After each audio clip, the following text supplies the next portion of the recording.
আল্লাহর ওলি ভারতবর্ষের বিখ্যাত আলেম যিনি বাবাজি জামানার মুজাদ্দিদ আল্লাহর ওলি শাহ ওলিউল্লাহ মুহাদ্দিস দেহলভী রহমাতুল্লাহ আলাইহি গভীর রজনীতে কথাটা ভাবতে ভাবতে আল্লাহর ওলির আপনার কিনা আল্লাহর ওলির চোখেতে ঘুম এসে গেল। ওই ঘুমান্ত অবস্থায় খবে খবে খবে খবে তিনি যেন স্বপ্ন যোগে দেখতে পাচ্ছেন আল্লাহর নবী জগতের শ্রেষ্ঠতম নিয়ামত সাইয়্যিদিনা জনাবে মুহাম্মদুর রাসূলুল্লাহ সাল্লাল্লাহু আলাইহি ওয়াসাল্লাম গভীর রজনীতে শাহ ওলিউল্লাহ মুহাদ্দিস দেহলভী হুজুরের মাথার কাছে বসে আমার নবী পাক ছোলা খাচ্ছে। ও বাবাজি আল্লাহর ওলি জামানার মুজাদ্দিদ ভারতবর্ষের বিখ্যাত আলেম যিনি শাহ ওলিউল্লাহ মুহাদ্দিস দেহলভী রহমাতুল্লাহ আলাইহি আল্লাহর নবীকে স্বপ্নের মাধ্যম দিয়ে জিজ্ঞাসা করেছিলেন, ইয়া রাসূলুল্লাহ হাবিবাল্লাহ, হুজুর আপনি আমার মাথার কাছে বসে যে আপনি ছোলা খাচ্ছেন, হুজুর আপনার হাতে যে আমি ছোলা দেখতে পাচ্ছি, হুজুর আপনি বলবেন এই ছোলাটা আপনি পেলেন কোথায়? আল্লাহর নবী বলেছিলেন, বাবা ও বাবা শাহ ওলিউল্লাহ মুহাদ্দিস দেহলভী তুমি শোনো, আমার মহাব্বতে নবিয়ানা মাহফিল তুমি তোমার বাড়িতে তুমি কায়েম করেছো বাবা। বিগত বছরের না এবছরেও শ্রোতাদের পেট ভরে কিছু খেতে দিতে পারোনি, তবে মজলিসের শেষে ভিজানো ছোলাটা যখন তাবাররুক মনে করে বিতরণ করে দিচ্ছিলে, ও বাবা ওলিউল্লাহ মুহাদ্দিস তুমি জানো না আমি রাসূল পাক শ্রোতাদের মজলিসে বসে তোমার বিতরণ করা ছোলাটা আমি রাসূলুল্লাহ ধরেছিলাম। নারায়ে তাকবীর। তাহলে চট করে ভাববেন না গুটি কত মানুষ আমরা শুধু এখানে আছি এমনটি নয়। এজন্য শুরুতে বলেছি আহলে সুন্নাত ওয়াল জামাআতের আকীদা হলো এই ধরনের মাহফিলগুলোতে রুহানি হালাতে আল্লাহর নবী হাজির হতে পারেন। সুবহানাল্লাহ। চলুন নম্বর 2, দরবারে ফুরফুরা শরীফ তো আপনাদের যাওয়া হয়, কম বেশি প্রত্যেকেই আমরা যাই। 21, 22, 23 ফাল্গুন ইসালে সওয়াব আসলে আপনারা কি যান? যাই, অনেকেই যাই। তাই ওই যে জলসাটা না, এটি দাদা হুজুর কেবলার ইন্তেকালের পরে শুরু হয়নি, হয়েছে হুজুর কেবলার হায়াতে বেঁচে থাকা অবস্থায়। তবে ছোট আকারের হতো, সময় যত যাচ্ছে সাল যত ঘুরছে লক্ষ লক্ষ মানুষের একটা সমাগম, একটা বৃহত্তম জায়গা তৈরি হয়ে গিয়েছে ভাই সময়ের উপরে ভিত্তি করে। তো হুজুর কেবলা হায়াতে বেঁচে আছেন, দাদা হুজুর কেবলা হায়াতে বেঁচে আছেন। দরবারে ফুরফুরা শরীফের 21, 22, 23 ফাল্গুন ইসালে সওয়াবের তারিখ এসে গেল, 3 দিন জলসা। আর ওই 3 দিন জলসায় বাদ মাগরিব জিকিরের মাহফিল করবেন আল্লাহর ওলি মুজাদ্দিদে জামান আলা হযরত দাদা হুজুর কেবলা রহমাতুল্লাহ আলাইহি। শুনেন এই তথ্যটা নেন, আমার সাবজেক্টের দিকে আমি ফিরে যাব। 3 দিন জিকির করবেন, আর জিকির করা শেষ হয়ে গেলে দাদা হুজুর কেবলার পরের বক্তা হিসাবে যিনি উঠবেন বসিরহাটের আল্লামা রুহুল আমিন সাহেব রহমাতুল্লাহ আলাইহি, উনি দ্বিতীয় বক্তা। হ্যাঁ গো, দাদা হুজুর কেবলার পরের বক্তা যদি বসিরহাটের আল্লামা রুহুল আমিন সাহেব হুজুর হয়ে থাকেন, খুব চুনোপুটি আলেম মনে হচ্ছে? বলেন না, দাদা হুজুরের পরে ওয়াজ করবে, স্টেজ ধরে রাখবে, কত বড় আলেমের প্রয়োজন। এক কলি নেন, এক কলি। আপনারা তো বসিরহাটের মানুষ তাই না? আমি তো প্রায় জায়গা বলি, আজও বলছি আপনাদের তকদির অনেক চওড়া। হ্যাঁ, যে এত বড় জবরদস্ত আলেম আপনাদের কোলেতে শুয়ে আছে। কত বড় আলেম? এক কলি নেন। যে বসিরহাটের আল্লামা রুহুল আমিন সাহেব রহমাতুল্লাহ আলাইহি সম্পর্কে দাদা হুজুর কেবলা বলে গিয়েছেন, বসিরহাটের বড় মাওলানা আল্লামা রুহুল আমিন সাহেব রহমাতুল্লাহ আলাইহি, বসিরহাটের বড় মাওলানা আল্লামা রুহুল আমিন সাহেব রহমাতুল্লাহ আলাইহি, উনি হলেন ইলমের দরিয়া, ইলমের সাগর। উনি হলেন ইলমের দরিয়া, ইলমের সাগর। ওই দরিয়ার ওই সাগরের জায়গা হলো আমার মৃত সন্তান আবু জাফর। এটি দাদা হুজুর কেবলা বলেছেন, ইলমের দরিয়া, ইলমের সাগর। তো 3 দিন বাদ মাগরিব, কথা যেটা বলছি বলে দিই, জিকিরের মাহফিল করবেন আল্লাহর ওলি দাদা হুজুর কেবলা রহমাতুল্লাহ আলাইহি। জিকির শেষ, পরের বক্তা হিসাবে উঠে পড়েছেন বসিরহাটের আল্লামা রুহুল আমিন সাহেব রহমাতুল্লাহ আলাইহি। ফুরফুরার মাটিতে, জায়গাটা টিনের আটচালার ভিতরে, চেনেন কি? বড় দরবারে ফুরফুরা শরীফের, ওটাই একটা ঐতিহ্যপূর্ণ জায়গা, খুব ফজিলাতওয়ালা একটা জায়গা। যদি বলেন কেন, কত ফজিলাত বুঝে যাবেন। ওই জায়গা ওয়াজ করছেন আল্লামা রুহুল আমিন সাহেব হুজুর দাঁড়িয়ে, অসংখ্য মুরিদ দাদা হুজুর কেবলার সামনে বসে শুনছেন।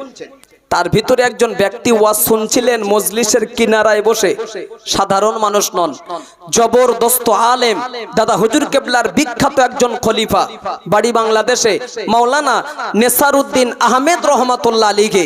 যত খলিফা আছে খুলে দেখবেন ওনার নামটাও পাবেন, বাড়ি বাংলাদেশে নেসারউদ্দিন আহমেদ রহমাতুল্লাহ আলাইহি।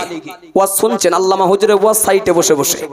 এই ওয়াজ মনে হচ্ছে, এই বক্তা, এই শ্রোতার এই ওয়াজ যখন করতেন মনে হতো আসমান থেকে যেন ভেসে ভেসে আসছে। কি তাসির! আমরা কথা বলি অন্তরেও টাচ হয় না, বিশ্বাস করুন। তানারা ওয়াজ যখন করতেন না, বক্তা শ্রোতার একটা তাসিরের ব্যাপার হতো, আমলের জায়গা তৈরি হয়ে যেত। ওয়াজ করছেন, এক ধ্যানে পীর ভাই ওয়াজ করছেন, উনি কিনারায় বসে বসে শুনছেন। বসিরহাটের আল্লামা রুহুল আমিন সাহেব রহমাতুল্লাহ আলাইহি, ও বাবাজি, টিনের আটচালার ভিতরে যখন দাঁড়িয়ে ওয়াজ নসিহত করছিলেন, ওই ওয়াজ নসিহত মাওলানা নেসারউদ্দিন আহমেদ রহমাতুল্লাহ আলাইহি আল্লামা হুজুরের ওয়াজ কিনারায় বসে বসে বসে বসে এক ধ্যানে এক মনে উনি শুনছিলেন। ওয়াজ শুনতে শুনতে শুনতে শুনতে হঠাৎ করে মাওলানা নেসারউদ্দিন আহমেদ রহমাতুল্লাহ আলাইহি হঠাৎ করে বলে উঠেছিলেন, বাবারা বাবারা বাবারা, ও বাবার আঙা, দাঁড়িয়ে দান, দাঁড়িয়ে দান, আর বসে থাকবেন না বাবারা, দাঁড়িয়ে দান।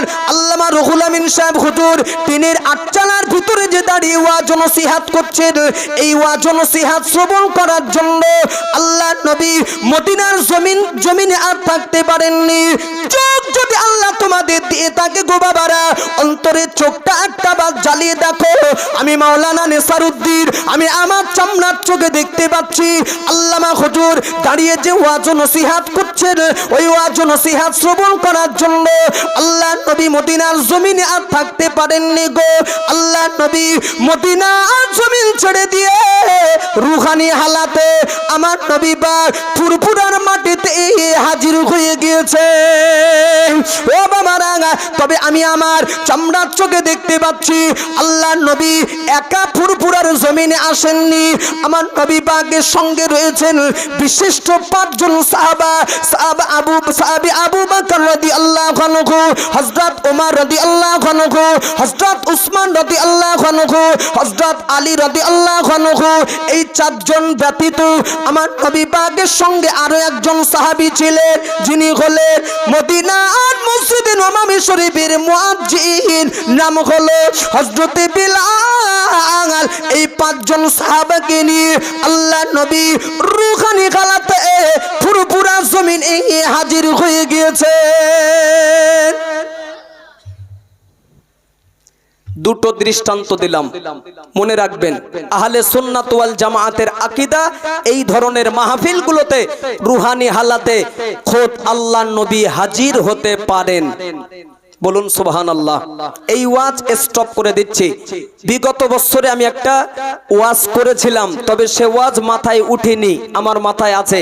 জি, সেই ওয়াজের সামনে রেখেই আমি আমার খুতবায় কোরআনের আয়াত আমি রেখেছি। আমার টার্গেট সেই দিকে, সমাপ্তি যেখান থেকে সেখান থেকেই বক্তব্য শুরু করতে চাচ্ছি।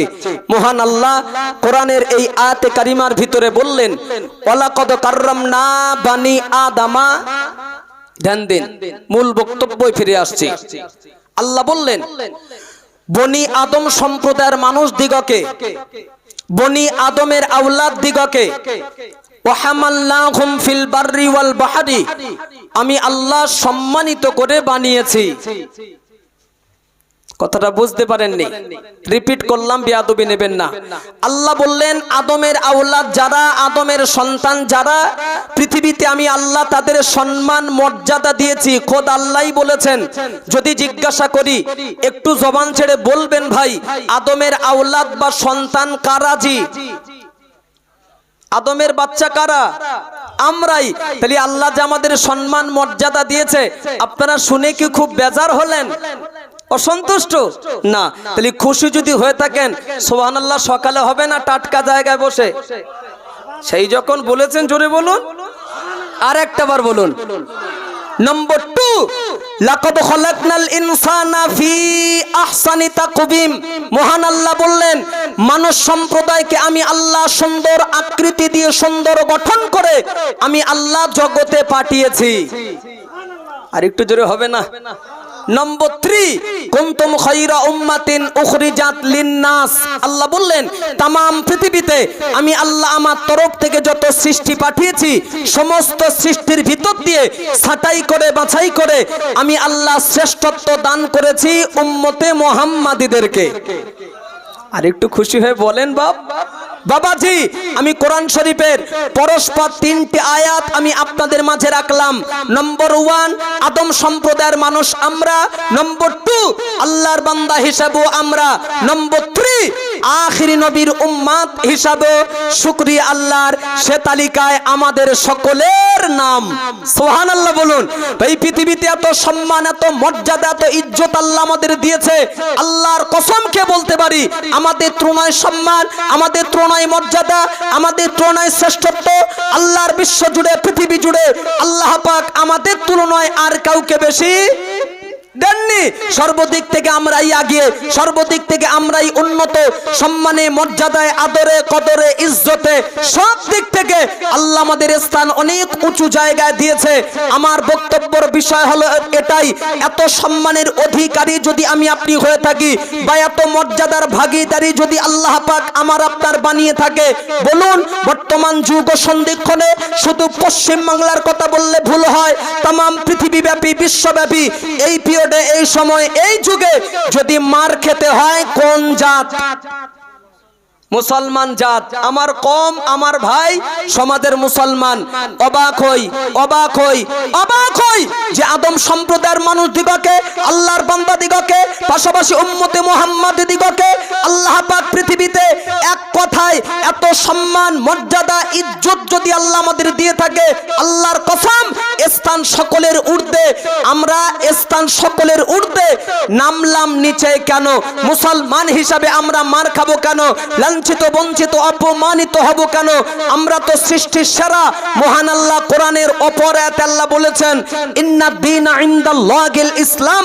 পৃথিবীতে যত ধর্ম রয়েছে আল্লাহ বলেছেন আমার কাছে মনোনীত ধর্ম, পছন্দনীয় ধর্ম, ওই ধর্মের নাম ইসলাম ধর্ম।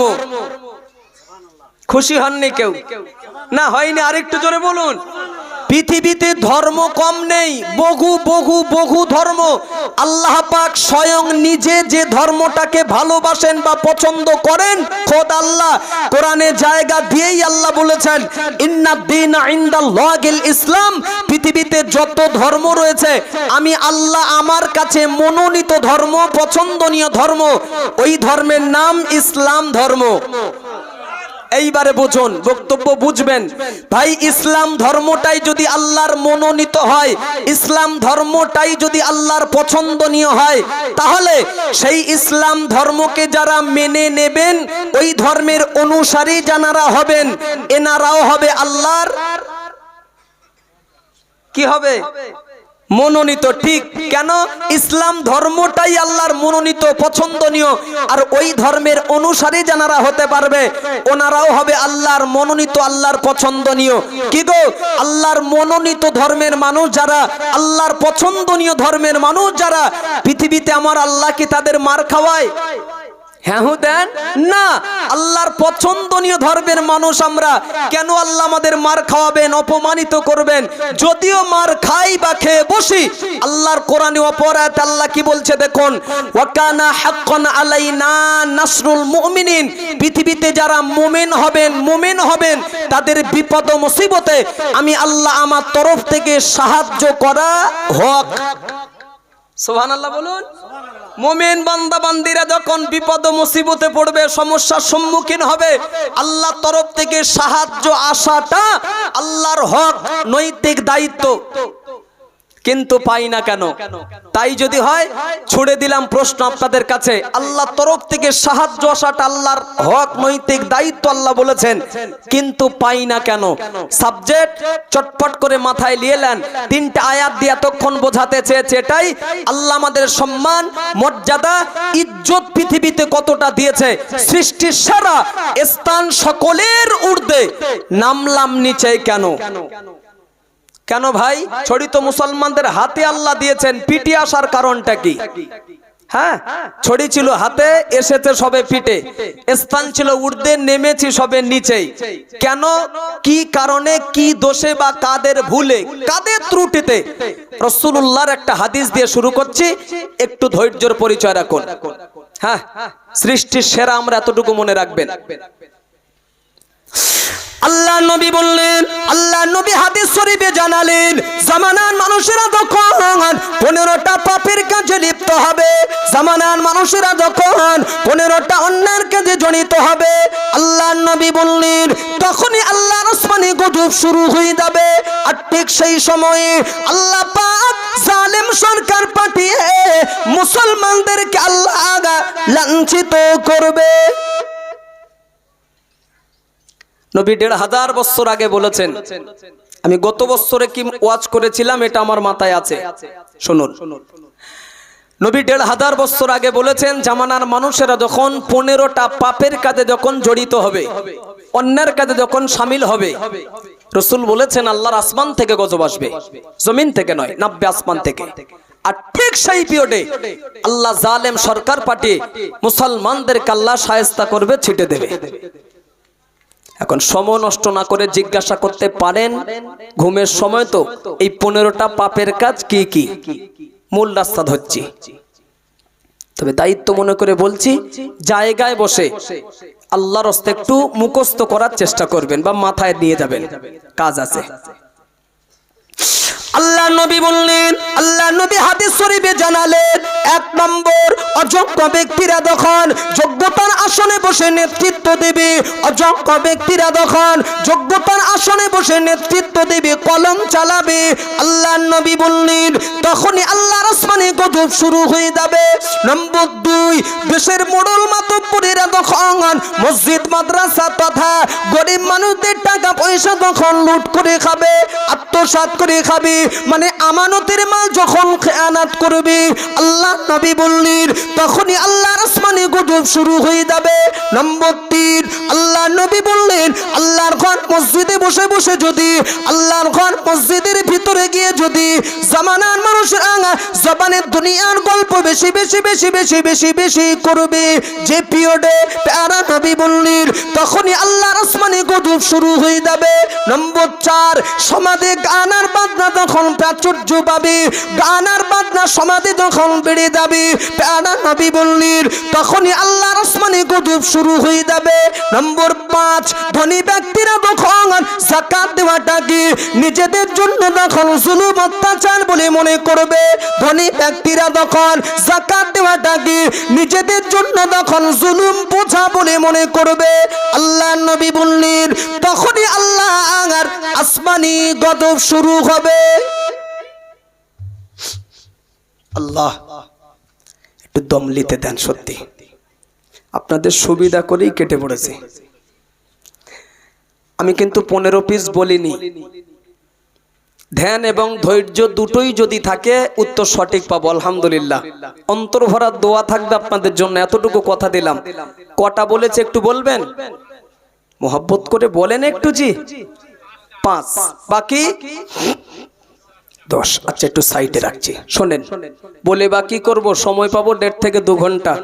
আল্লাহ যদি তৌফিক দেয়, বলা যদি শুরু করি, টুকটুক টুকটুক করে যদি আপনারা শুনতে থাকেন, এই যা 5টা পয়েন্ট আমি ভুল করে বলে ফেলেছি ভাই, এই 5টা পয়েন্টের উপরে কিছু কম বেশি 2-5 ঘন্টার ওয়াজ আছে।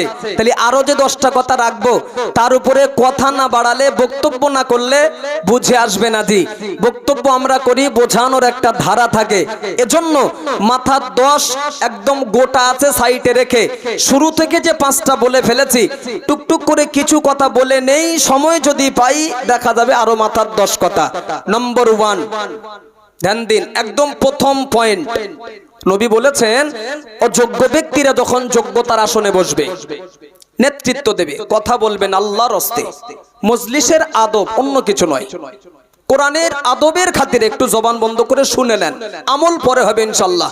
শোনার কাজ যদি ভুল হয়ে যায় আমলের কাজও ভুল হতে পারে। ধীর স্থির ভাবে দুটো কথা শোনার দাবি করছি।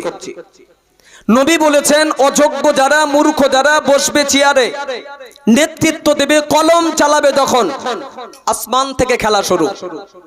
কথাটা শুনেছেন তো? আপনারা বসিরহাট এলাকার মানুষ, সঠিক রেজাল্টটা আমার জানা নেই, আপনাদের কাছ থেকে নিয়ে যাব।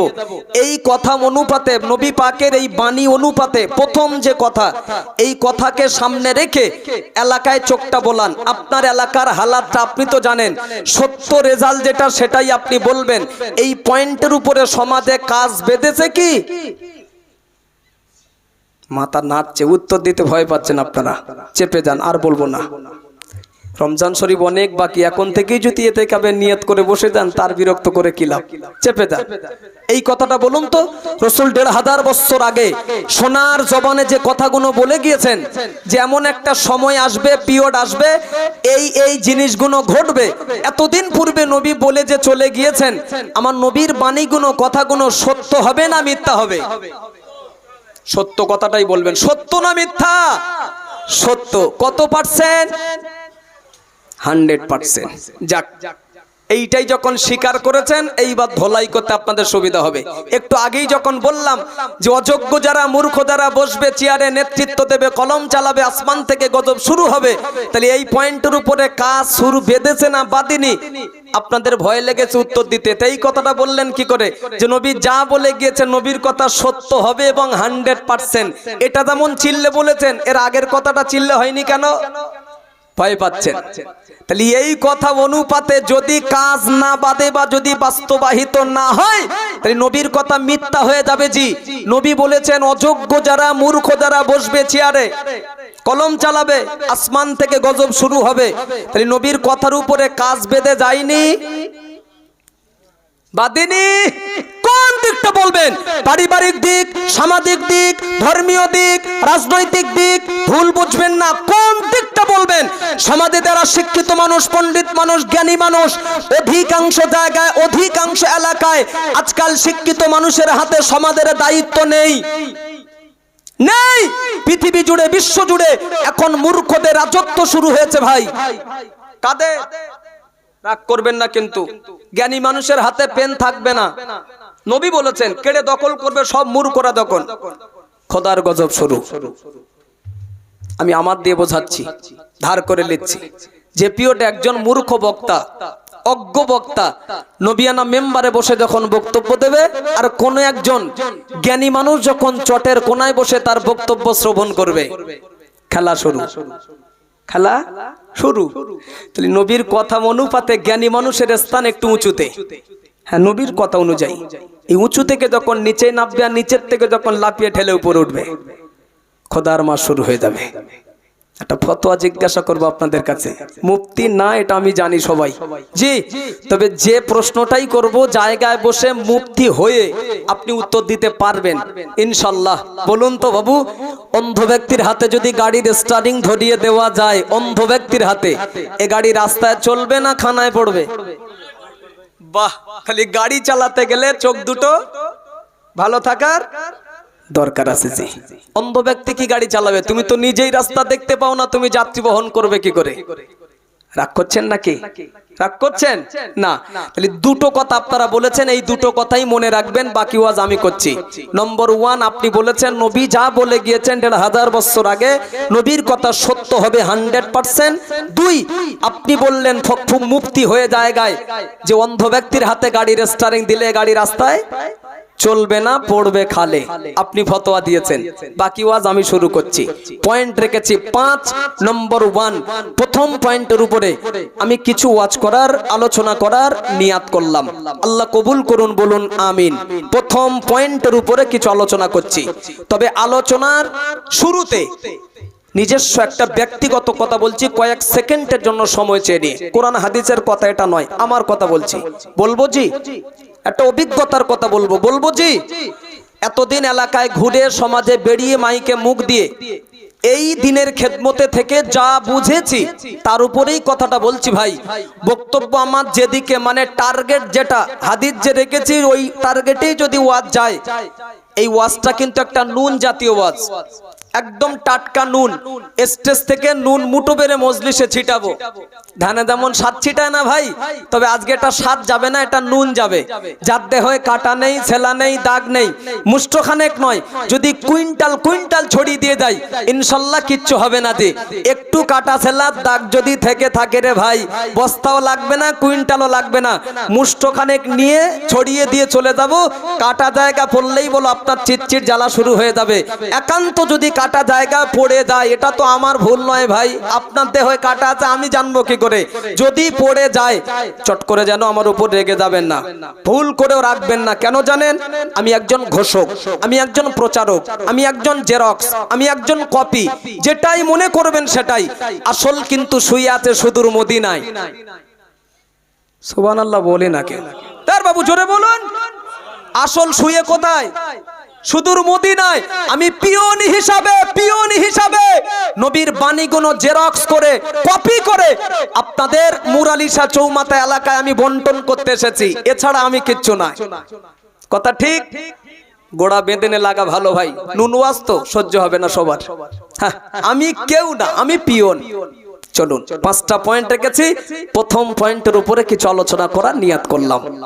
মদিনার খলিফা, মুসলিম জাহানের যিনি দ্বিতীয় খলিফা, নাম হলো হযরত ওমর ফারুক রাদিয়াল্লাহু আনহু, দ্বিতীয় খলিফা যিনি।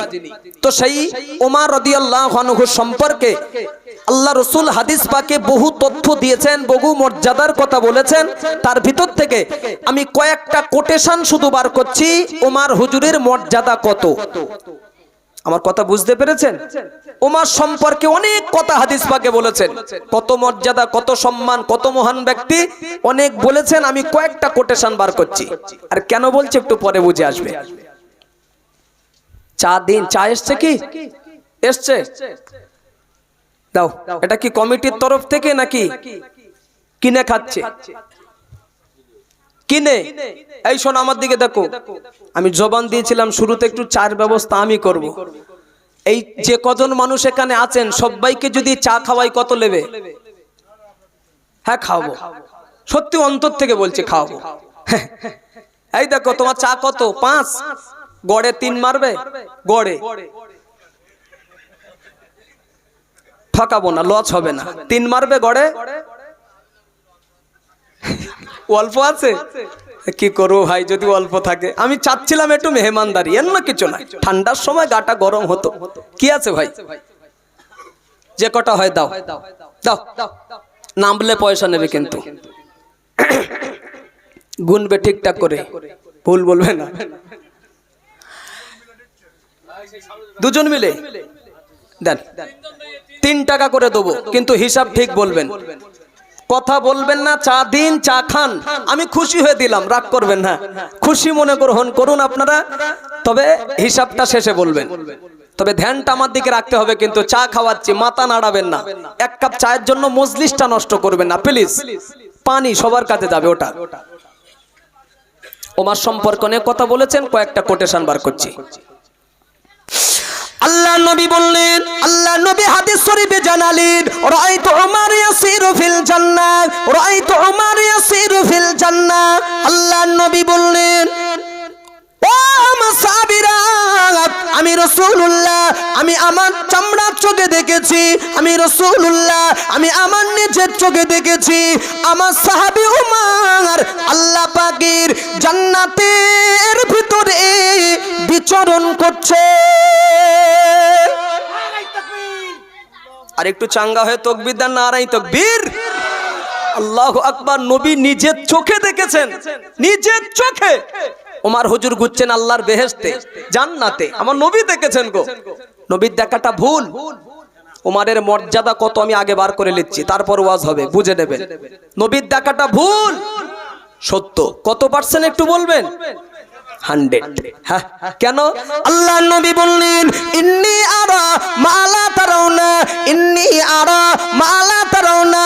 আল্লাহ নবী বললেন, ও আমার সাহাবীরা, আমি রাসূলুল্লাহ আমার দেখা তোমাদের দেখা যেন সমান মনে করবে না।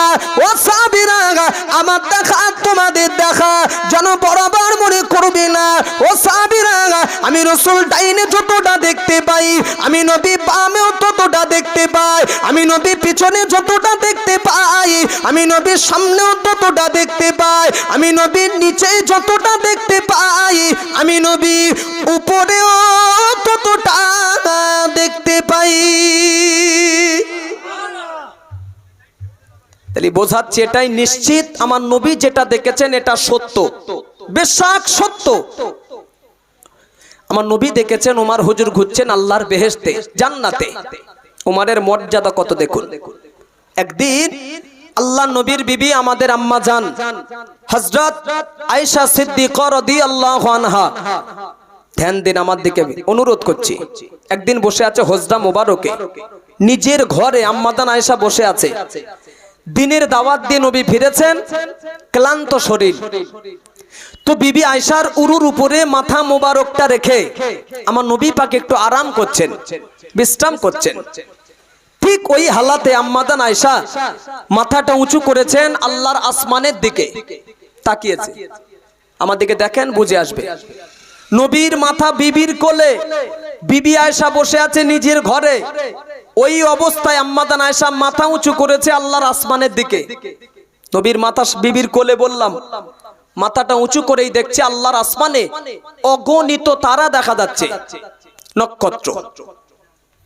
মাথাটা হেঁট করলেন, আল্লাহ রসুলকে লক্ষ্য করে বললেন, ইয়া রাসূলুল্লাহ, আমি আপনার বিবি আয়েশা, ঠিক এই মুহূর্তে আমার ভিতরে একটি প্রশ্ন উদয় হয়েছে, হুজুর বলবো? একটা প্রশ্ন। কি আয়েশা? হুজুর আমার জানার ইচ্ছা হচ্ছে আল্লাহর আসমানে যত পরিমাণ তারা, যত পরিমাণ নক্ষত্র আমি আয়েশা দেখতে পাচ্ছি, এত পরিমাণ নেকি, এত পরিমাণ সওয়াব পৃথিবীতে আল্লাহ কারণ নামায় আমলে বা কারণ নসিবে আল্লাহ কি দান করেছেন? কথা বুঝতে পাচ্ছেন তো? এক কথায় আকাশে যত তারা দেখলাম, এত পরিমাণ নেকির মালিক কেউ কি আছে? জিজ্ঞাসা। ও মুরব্বী, আল্লাহ যদি আপনাদের হায়াত দিয়ে থাকে, ধরেছি 10,000 বছর, 10,000 বছর, আকাশে কটা তারা নক্ষত্র আছে গুণে শেষ করতে পারবেন মুরব্বী? আল্লাহ নবী বললেন, বিবি আয়েশা, ও বিবি আয়েশা, আল্লাহর আসমানে যত পরিমাণ তারা তুমি দেখতে পাও, আল্লাহর আসমানে যত পরিমাণ নক্ষত্র তুমি দেখতে পাও, এত পরিমাণ নেকি, এত পরিমাণ সওয়াব, এত পরিমাণ জাদা পৃথিবীতে আল্লাহ পাক যদি কারণ নামায় আমলে দান করে থাকে, উনি অন্য কেউ নয়, মুসলিম জানের যিনি দ্বিতীয় খলিফা, নাম হলো হযরত ওমর ফারুককে আল্লাহ দিয়েছে। নারে তাকবীর! চারটিখানি কথা নয়, চারটিখানি কথা নয়। আকাশের যত তারা, এত পরিমাণ নেকি যদি আল্লাহ কাউকে দিয়ে থাকে, নবী বললেন সাহাবী ওমরকে আল্লাহ দিয়েছেন। সুবহানাল্লাহ। জায়গা বসে একটু ভাবার টাইম নেই এ বাঙালি জাতির, যে আপনি নিজে কটা নেকির মালিক। বিবেক নামক আদালতে আমিও প্রশ্ন ছুড়ে দিলাম, আমি নিজেও কটা নেকির মালিক। তাতেই তো আমাদের হালাত এই। হে বলে আমি বড়, তো বলে আমি বড়, গুতুগুতি করে মুসলমান খায় হয়ে গেল। কি আছে ভাই আপনার জীবনে? আছে বাকি আমার জীবনে? তবে কথা বলেন না। আল্লাহ নবী বললেন, আল্লাহ নবী হাদিস শরীফে জানালেন, লাউ কানা বাদি নবিয়্যুন কানা উমর, লাউ কানা বাদি নবিয়্যুন কানা উমর। আল্লাহ নবী বললেন, ও আমার সাহাবীরা, আমি রাসূলুল্লাহ, আমি আমার ইন্তেকালের পরে, আমি রাসূলুল্লাহ, আমি আমার বিদায়ের পরে, আবার যদি পৃথিবীর জমিনে আমার পরে কেউ যদি নতুন নবী হিসাবে আসতো, অন্য কোনো ব্যক্তি নবী হিসাবে আসতো না, আমি রাসূলুল্লাহ নাম বলে যাচ্ছি, মুসলিম জানের যিনি দ্বিতীয় খলিফা, নাম হলো হযরত ওমর ফারুক, আল্লাহ নবী বানাতো। কিন্তু হবে? বুঝে বলবেন, হবে না। এটাই শেষ কথা। আমার নবী তো শেষ, নবুয়তের দরওয়াজায় আল্লাহ চাবি লাগিয়ে দিয়েছেন, তালা মেরে দিয়েছেন, আমার নবী শেষ নবী হবে না, আমার নবীর পরে নবী হবে না, এই শেষ কথা।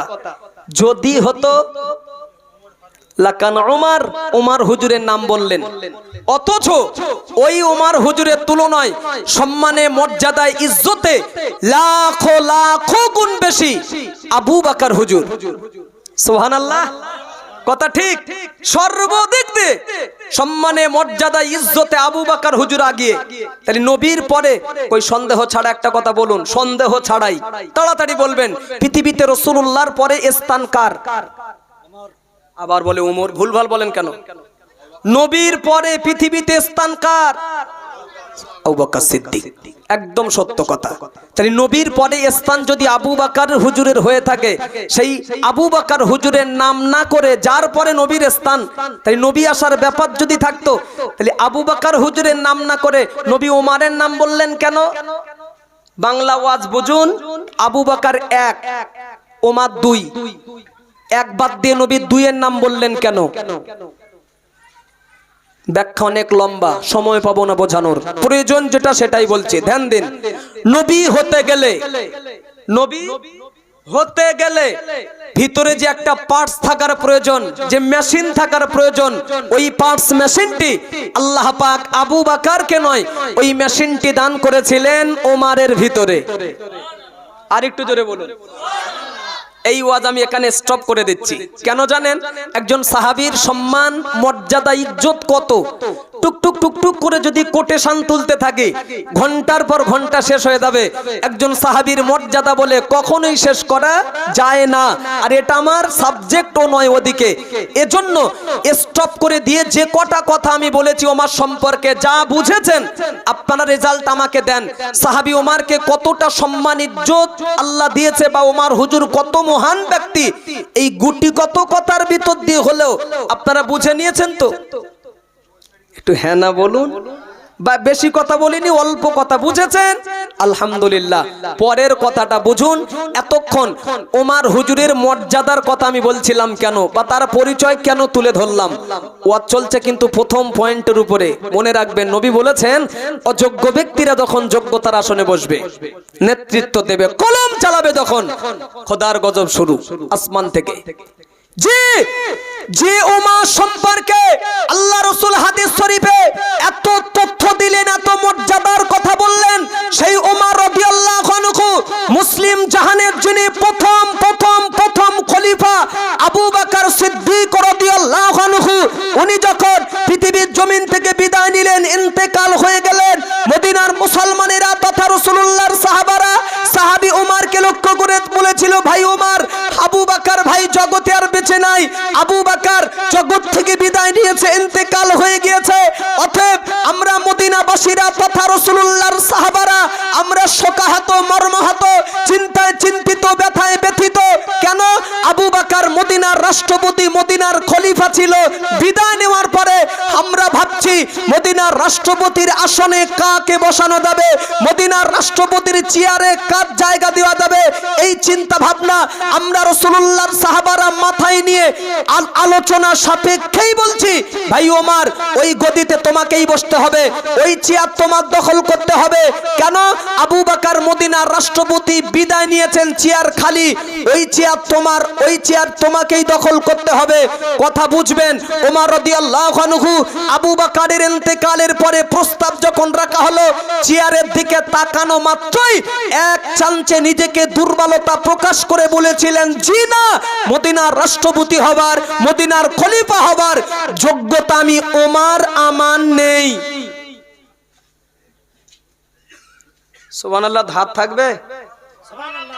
সত্যি সত্যি আপনাদের পাওয়ারটা আমি এই জায়গায় বুঝছি। শুনুন, ভুল বুঝেন না, আমি আপনার পরিচয় আগে তুলে ধরেছি, ওমরের মর্যাদা, সম্মান, ইজ্জত কত মহান ব্যক্তি, আগে পরিচয় দেওয়ার পর আমি বলছি যে আবু বকর মদিনার রাষ্ট্রপতি।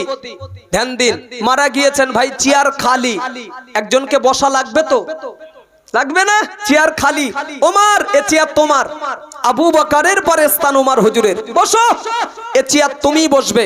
ওমর রাদিয়াল্লাহু আনহু চেয়ারের দিকে তাকানো মাত্রই এক চান্সে নিজেকে দুর্বলতা প্রকাশ করে বললেন, জি না, ওই চেয়ারে ওই গদিতে বসার যোগ্যতা আমি ওমর আমার নেই। জোরে হবে না ভাই? আচ্ছা, আপনাদের সত্যি ইমানের পাওয়ারের উপরে দাঁড়িয়ে বলুন, ওমর হুজুরের আসলে কি চেয়ারে বসার যোগ্যতা ছিল না? ছিল না? আরে যার সম্পর্কে নবী এত লকাব, এত মানে কথা বলেছেন, নিশ্চিত ওই চেয়ারে বসার যোগ্যতা ওমর হুজুরের ছিল। তাহলে যদি থেকে থাকে এ কথা বলার কারণটা কি? একটাই, তার জীবনী খুলবেন, একটাই কারণ, খালি ভাবছেন চেয়ারে বসলে না জানি চেয়ারের দায়িত্ব কত, আমি পারবো না, এই ভয়। কি ভাই রাগ করবেন না, সন্তানের মতো রাগ করবেন না। আর আমরা তো সব ধান্দায় ঘুরতেছি ভাই, ধান্দায়, কলে কৌশলে, একবার শুধু আমার বসা। ঠিক ঠিক বললো ঠিক, না বললো ঠিক, একবার শুধু একদম বসে যাই চেয়ারে, তারপরে চেয়ার ভাঙবে কি চেয়ারের ঠ্যাং ভাঙবে চিন্তা পরে, আগে বসতে দে। দেখুন ইতিহাস শোনাচ্ছি আপনাকে, ওমর হুজুরের এ কাজ করতে লাগেনি গো, না, চেয়ার নিজের থেকে আমি কাটবো কেন, চেয়ার নিজের থেকে আমি দখল করব কেন ভাই, জনগণই আগিয়ে দিচ্ছে, লাও ওমর হুজুরের চেয়ার তোমার। ওমর হুজুর ভয় পাচ্ছে, চেয়ারে বসলে দায়িত্ব কত, আমার যোগ্যতা নেই, তুমি কাটতেছো কেন, তুমি চেয়ার কাটতেছো কেন, কারণটা কি?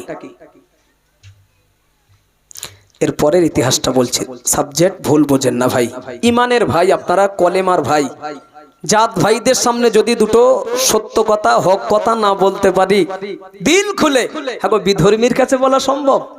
রাগ করবেন না কিন্তু, ক্ষমা চেয়ে নিচে আগে থেকে, ওয়াজ নুন জাতীয় ওয়াজ।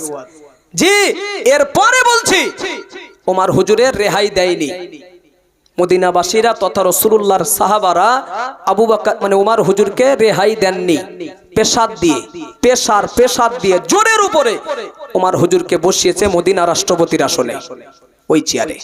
আরে ওমর হুজুর ছাড়া তো বসার কেউ নেই, তা সাহাবারা কাকে বসাবে? তবে ইচ্ছা নেই কিন্তু জোর করেই বসিয়েছে। আপাতত আজকে আমার ওয়াজ করার ইচ্ছা নেই, কিঞ্চিত পরিমাণ ধরলাম, ওয়াজ করার মুড নেই আমার। কেউ যদি জোর করে ধরে এখানে বসিয়ে মাইকটা সামনে দিয়ে বলে ভাই একটু ওয়াজ করতে হবে, আচ্ছা ইচ্ছা না থাকা সত্ত্বেও যিনি আমাকে এনে বসাবেন তার সম্মান বাঁচাতে গিয়ে চেষ্টা তো একটু করব, হ্যাঁ না বলো? যেহেতু আমার ইচ্ছা নেই কিন্তু একজন বসিয়ে ফেলেছে, তার সম্মানটা অন্তত চেষ্টা করব। হ্যাঁ, ওমর হুজুর গাড়ির স্টারিং ধরবে না, কথা শুনছেন তো? গাড়ির স্টারিং ধরবে না, ড্রাইভার ওমর হুজুর হবে না, কিন্তু জনগণ জোর করে ড্রাইভারের আসনে বসিয়ে গাড়ির স্টারিং হাতে তুলে দিয়ে বলছো, ওমর এ গাড়ির ড্রাইভার, আজ থেকে তুমি, গাড়ি তোমার চালাতে হবে। তাই ইচ্ছা না থাকা সত্ত্বেও আপাতত ওমর হুজুর এখন আপাতত গাড়ির ড্রাইভার। এই দেখেন, স্টারিং যখন ধরে ফেলেছেন, ড্রাইভারের আসনে যখন বসিয়ে ফেলেছেন জোর করে, ওমর হুজুরের একটু গাড়ি চালাতে হবে তো, হবে না জি? হবে। আপনি সেই ফতোয়া দিয়েছিলেন, আর একবার স্মরণ করাচ্ছি আপনার ফতোয়া ঘুরি। আপনি বলেছিলেন না অন্ধ ব্যক্তির হাতে গাড়ির স্টারিং দিলে গাড়ি রাস্তায়, বলুন বলুন, পড়বে না, চিত হবে খালে, বাংলা ভাষা। হ্যাঁ, ওমর হুজুর গাড়ির স্টারিং ধরেছে, বলো জনগণের চাপে দাবিতে গাড়ি চালানো শুরু হবে। ফলো রাখবেন আপনারা, ওমর হুজুরের গাড়ি সিধা সিধা সিধা পশ্চিমে নিয়ে যায় না কিঞ্চিত পরিমাণ এদিক ওদিক বেঁকিয়ে দেয়, ফলো রাখবেন। এটাও পাশাপাশি ফলো রাখবেন, আমরা যাদের হাতে গাড়ির স্টারিং দিয়েছি আমাদের গাড়িটাও কোন দিকে যাচ্ছে। তবে ওমর হুজুরের গাড়ি আগে থাক, তারপরে আমাদের গাড়ি, দেখুন কোন গাড়ি কোন দিকে। আমি বিষয় ভিত্তিক ছাড়া কথা চেষ্টা করি কম বলার। নবী বলেছেন অযোগ্য ব্যক্তিরা যখন যোগ্যতার আসনে বসবে, নেতৃত্ব দেবে, কলম চালাবে, আসমান থেকে গজব শুরু। চলুন ওমর হুজুর গাড়িটা আগে চালিয়ে নিক, তারপর দেখি গাড়ি কোন দিকে যায়। শুরু করব, চালিয়ে দিই, একটু চালাচ্ছে। সাহাবী ওমর রাদিয়াল্লাহু আনহু মদিনার রাষ্ট্রপতি হওয়ার পরে, মদিনার খলিফা হওয়ার পরে সাহাবী ওমর রাদিয়াল্লাহু আনহু কোনদিন আরামের বিছানায় ঘুমাতেন না গো। গভীর আঘাত নিঝুমরাত সাহাবী ওমর মদিনার অলিতে গলিতে হাঁটতেন। কেননা আমি ওমর মদিনার রাষ্ট্রপতি, মদিনার খলিফা, আমার রাজত্বকালে কোন একজন ব্যক্তি যদি কষ্টে তার দিনটা কাটে, শুধু তাই নয় সাহাবী ওমর একদিন মদিনার মসজিদে নববী শরীফে বসে সাহাবী ওমর একদিন এত কান্না কাঁদে, এত চোখের পানি ঝরায়, আমার নবী পাকের অন্যান্য সাহাবারা সাহাবী ওমরকে লক্ষ্য করে বলেছিল, ভাই ও ভাই ওমর, আল্লাহ পাক পৃথিবীর জমিনে 10 জন সাহাবাকে আল্লাহ জান্নাতের লাকাব দিয়েছে, তার ভিতরে 2 নম্বর তোমারই নাম আছে। ভাই ওমর, তুমি অবশ্যই পৃথিবীতে জান্নাতি জান্নাতি জান্নাতি। জোরে বলুন, মোহাব্বত করে বলুন। যে ব্যক্তিটা হাতে জিন্দেগি বেঁচে থাকা অবস্থায় আল্লাহর তরফ থেকে যিনি জান্নাতের টিকিট পেয়ে গিয়েছে, যে ব্যক্তিটা হাতে বেঁচে থাকা অবস্থায় আল্লাহর তরফ থেকে যার জান্নাতের টিকিট মিলে গিয়েছে, ওই ব্যক্তিটার জীবনে এত কান্নার প্রয়োজন কিসের, এত চোখের পানি ঝরানোর প্রয়োজন কিসের? আপনার হাতেই তো রয়েছে দুনিয়াতে জান্নাতের টিকিট। সাহাবী ওমর রাদিয়াল্লাহু আনহু কাঁদতে কাঁদতে বলেছিলেন, না না ও নবী পাকের সাহাবারা, ও আমার সাথীরা সঙ্গীরা, আমি ওমর কেন কাঁদছি জানো?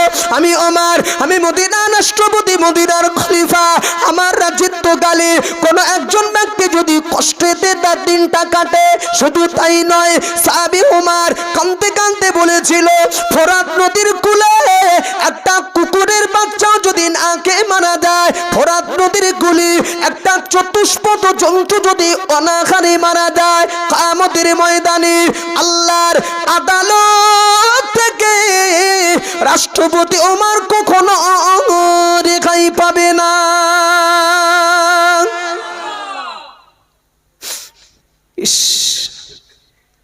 চট করে বলবেন, ওয়াজ একটু করাতে ভালোবাসি, তাহলে বুঝবো যে কিছু বুঝছেন। ড্রাইভারের মাথায় যাত্রীর চিন্তা আছে কি? বলুন বলুন। যখন না থাকবে খোদার গজব শুরু। বোঝাতে পারছি কি? কিছু থাকলেই চলবে, ইনশাল্লাহ গজব আসবে না। মানুষের কথা বাদ দাও, আমার প্রিয়টা একটা চতুষ্পদ জন্তু কুকুরের বাচ্চাও যদি না খেয়ে মারা যায়, ওহ ওমর হুজুর কাঁদছেন। অক্তটা তাহাজ্জুদের মানে গভীর রাতে, এই মনে করে না জানি আল্লাহ শাহী দরবারে আমি ওমরকে ধরা পড়তে হবে, তো দায়িত্ব পালন হচ্ছে কি হয় না, পাচ্ছি কি পারি না, এই মনে করে আমি ওমর ভয়েতে কাঁদছি। সুবহানাল্লাহ। আর একটু জোরে বলুন, জোরে বলুন। যতদিন যতদিন যতদিন রাষ্ট্রপতির আসনে ছিলেন, আমাদেরকে দেখেন, যতদিন রাষ্ট্রপতির আসনে ছিলেন আরামের ঘুম কি ওমর হুজুর জানতেন না। আল্লাহর কসম খেয়ে বলছি, ইতিহাস শোনাচ্ছি, যতদিন গাড়ির স্টারিং হাতে ছিল ওমর হুজুর আরামের ঘুম কি তিনি জানতেন না। প্রতিনিয়ত মদিনার অলিতে গলিতে ওমর হুজুর হাঁটতেন। কেন? মাকসাদ একটাই, কার কি হালাত, কে কোন সমস্যায়, কে কোন মুসিবতে দেখার তরে ওমর হুজুর রাস্তায় নেমে পড়তেন, ঘুরতেন। কোনো বডিগার্ড নেই, দেহরক্ষী নেই, কথা বুঝুন, বডিগার্ড নেই, দেহরক্ষী নেই, পুলিশ প্রশাসন নেই, কেউ নেই, একাজে রাস্তায় নেমে পড়েছে। ওয়াক্তটা তাহাজ্জুদের বলেছি, মানে গভীর রাত। ওমর হুজুরের ভয়টাই লাগে না? তাও বলে না, লাগে না? সে কি একটা রাষ্ট্রপতির ইতিহাস শোনাচ্ছি, তার বডিগার্ড থাকবে না? ও আল্লাহ বলছে আল্লাহ আছে, তা আল্লাহ আপনার সাথে নেই? মুরব্বি নেই, আছে। কেমন আছে বলবো? রাগ করবেন না। আমি এত বড় নেতা, দিনের বেলাও রাস্তা চলতে গেলে 6-8টা গার্ড লাগে। রাগ করছেন মনে হয়, রাগ করলেন না? ভাবি, বিশ্বাস করুন, ভাবি জনগণের কাজ করবে, মানব সেবায় পড়ে থাকবে, তোমার আবার বডিগার্ড কিসের? দেহরক্ষী কিসের, পাহারাদার কিসের? আরে যেখানেই যাবে সেখানকার মানুষ তো তোমার পাহারাদার হয়ে যাবে। কি ভুল বললাম নাকি? এই রাতের আধারে আমরা যে কাজ করি, দিনের খেদমত, আল্লাহর উপরে ভরসা রেখে, কোনো বডিগার্ড নেই, প্রশাসন নেই, দেহরক্ষী নেই, আমাদের তো একটা নিরাপত্তা আছে না। আল্লাহর উপর তাওয়াক্কুল, কিছু অন্য কিছু নয়। দিনের খেদমত, আল্লাহর সাহায্য। তুমি জনগণের কাজ করবে, তোমার বডিগার্ড কিসের? মানুষ তো পাহারাদার হয়ে যাবে। মানে জানো, এমন ধুনা ধুনে রেখেছি, রাস্তায় যদি একাবার হই আমার খবর আছে। রাগ করলেন নাকি? দূরে থেকে, পায়ে তো হাত যাবে না, তবুও কদমে হাত রাখছি দূর থেকে, ক্ষমার নজরে দেখবেন, সত্য কথাটা বলতে দেন। হ্যাঁ, আপনি আমার জাত ভাই, কোথায় বলবো সত্য কথা? চলুন, রাষ্ট্রপতি ওমর হুজুর হাঁটছে, কেউ নেই, একা, ওক্তটা তাহাজ্জুদের হাঁটছে। আপনাদের অসুবিধা হচ্ছে না তো? সত্যি পেশাদ দিয়ে বলছি না তো? তাকবীর দেন, নারায়ে তাকবীর, মাশাআল্লাহ। একটু সহযোগিতা করেন, দুটো কথা বার হবে ইনশাআল্লাহ। এভাবে বাঁচতে অনেক তো হয়ে গেছে, যদি আরো কিছুক্ষণ হয় সমস্যা নেই তো। ছুঁই ছুঁই 12:30 টার্গেট, যদি একটু কম বেশি হয় মানিয়ে নেবেন। না, নামাজ কাজা করবেন না ভাই, ফজরের মূল্যবান নামাজটা একটা আমাদের সম্পদ। না, সারা রাত করার সময় নেই, বললেও সম্ভব নয়, বললেও সম্ভব নয়। কর্তৃপক্ষ সিদ্ধান্ত যেটা সেটাই বলেছি, আমার নিজস্ব কথা বলিনি। ধৈর্য ধরেন। হাঁটছে ওমর হুজুর মদিনা রাস্তা দিয়ে, হাঁটতে হাঁটতে ওমর হুজুরের কানে দুটো শিশু বাচ্চার কান্নার আওয়াজ ভেসে আসে।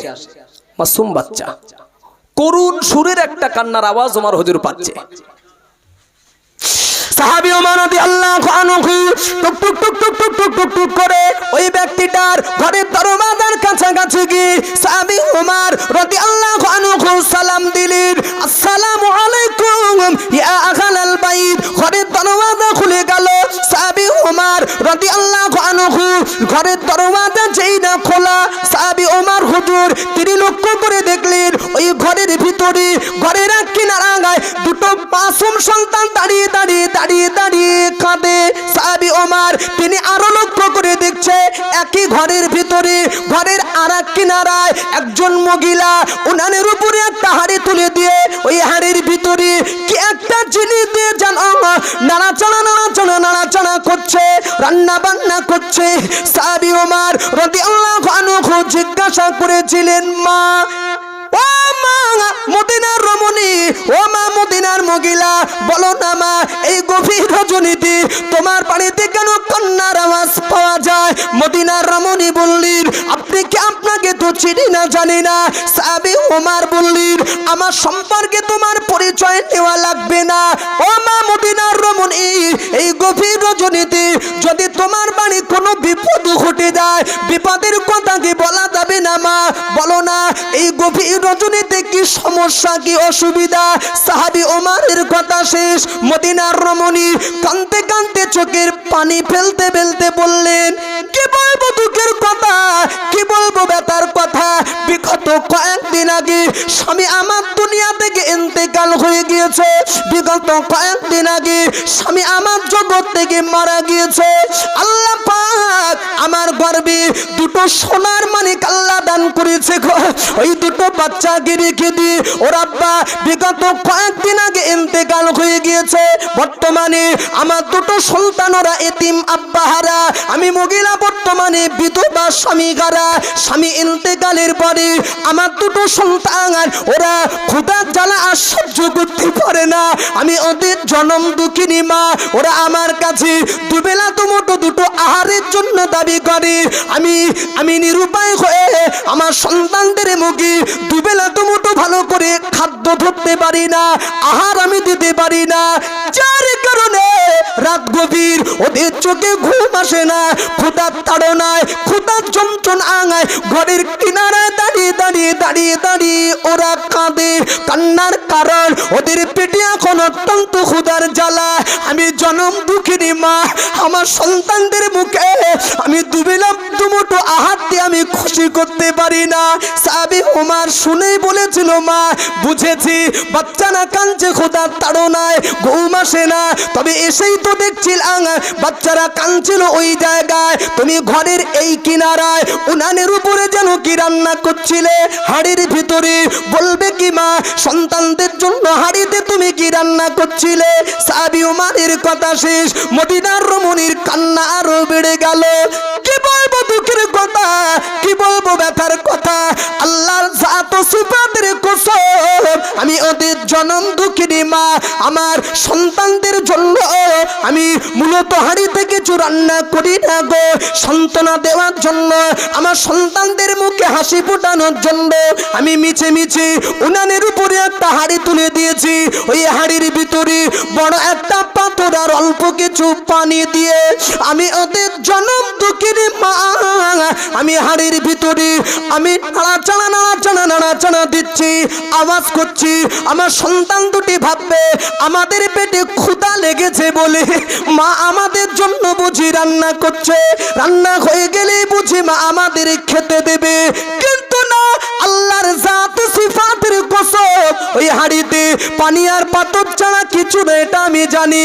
তবে আমার উদ্দেশ্য এটা, বাচ্চারা বেশিক্ষণ তো জেগে থাকতে পারবে না, ক্ষুধার তাড়নায় ক্ষুধার যন্ত্রণায় ওরা কাঁদতে লেগেছে, ওরা রান্নার অপেক্ষা করতে থাকবে, আমার বাহানা ছলনা আমি চালিয়ে যাব, মিছে মিছে ওরা কাঁদতে থাকবে, কাঁদতে কাঁদতে বাচ্চা বেশিক্ষণ জেগে থাকতে পারবে না, গভীর রাত এসে গেলে অটোমেটিক ওদের চোখে ঘুম এসে যাবে, ক্ষুধার তাড়নায় ওরা ওদের চোখে ঘুম এসে গেলে ঘুমিয়ে পড়লে আমার বাহানা ছলনা আমি বন্ধ করে দেব। তাই আপাতত ওদের সান্ত্বনা দেওয়ার জন্য আমি পানি আর পাথর নিয়ে হাড়ির উপরে খেলাটা খেলছিলাম। সাহাবী ওমর রাদিয়াল্লাহু আনহু শুনেই বলেছিল, মা ও মা মদিনার রমণী, ও মা মদিনার মহিলা, তুমি একই কথা আমাকে শোনালে বলো না মা, আমি ওমর, আমি মদিনার রাষ্ট্রপতি, মদিনার খলিফা, আমার রাজত্বকালে তোমার দুটো সন্তান যদি খোদার তাড়নায় মারা যেত কিয়ামতের ময়দানে আল্লাহর আদালত থেকে আমি ওমর কখনো রেহাই পেতাম না মা। ও মা মদিনার রমণী, একটু কি ধৈর্যকে ধরা যাবে?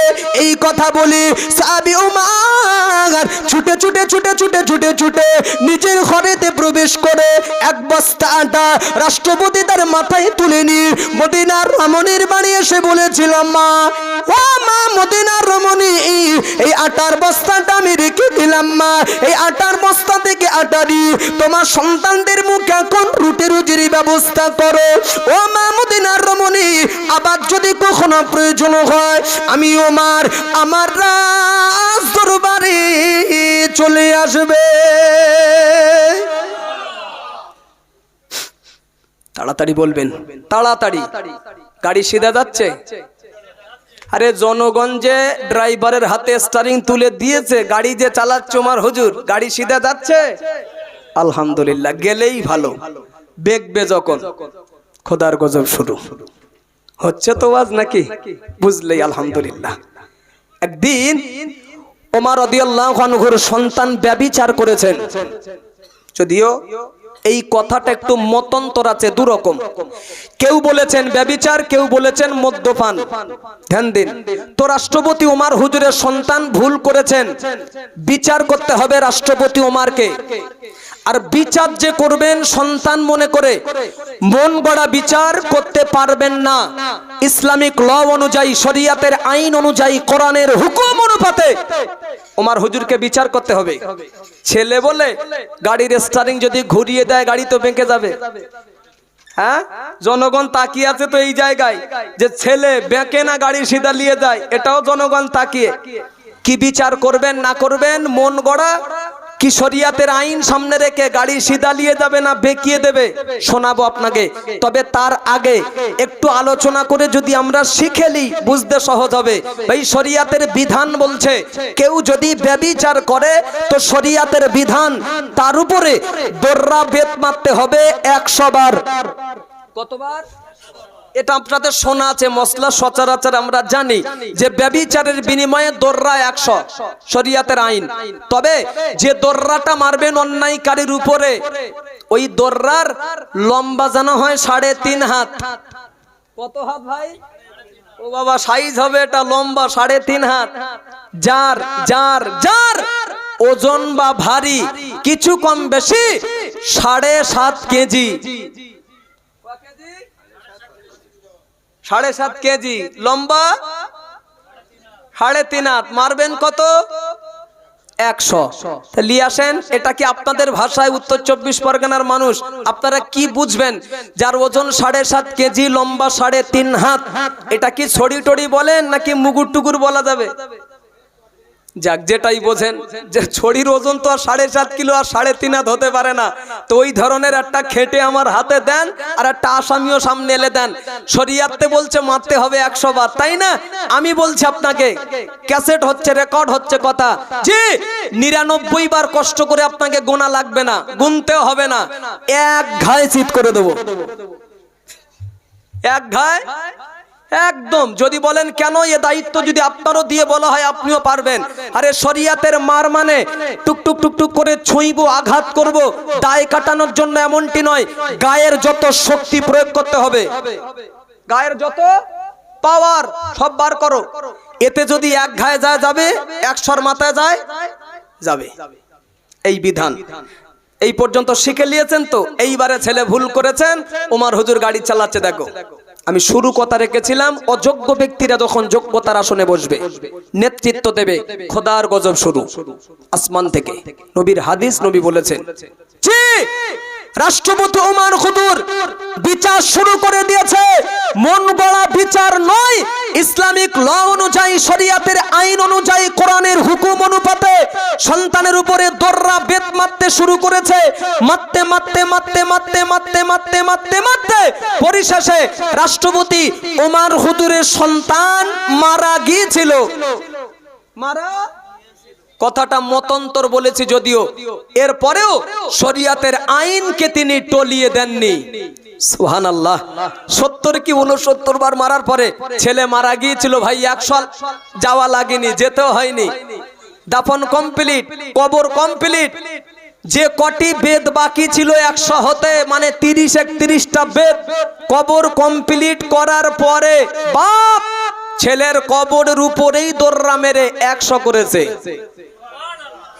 মানানসই হয়নি, জোরে বলতে হবে। পিছন দিক দিয়ে একদম বলা যাবে জোরে, নারে তাকবীর। আপাতত যেখানে বসে আমি ওয়াজ করছি, এটা মনে করুন একটা কবরের উপরে, গোরস্থানার উপরে, নিচে একটা, বলে কই কবর। আপাতত যেখানে কথা রাখছি, মনে করুন গোরস্থানার উপরে, কবরের উপরে বসে, নিচে একটা মাইয়ের দাফন করা আছে, উপরে একটা ছেয়ে দিয়েছেন, ছাদ দিয়েছেন, তক্তা কাঠ দিয়ে যাই হোক দিয়ে একটা স্টেজ করেছেন, নিচে একটা মাইয়ের দাফন করা আছে কবরের ভিতরে।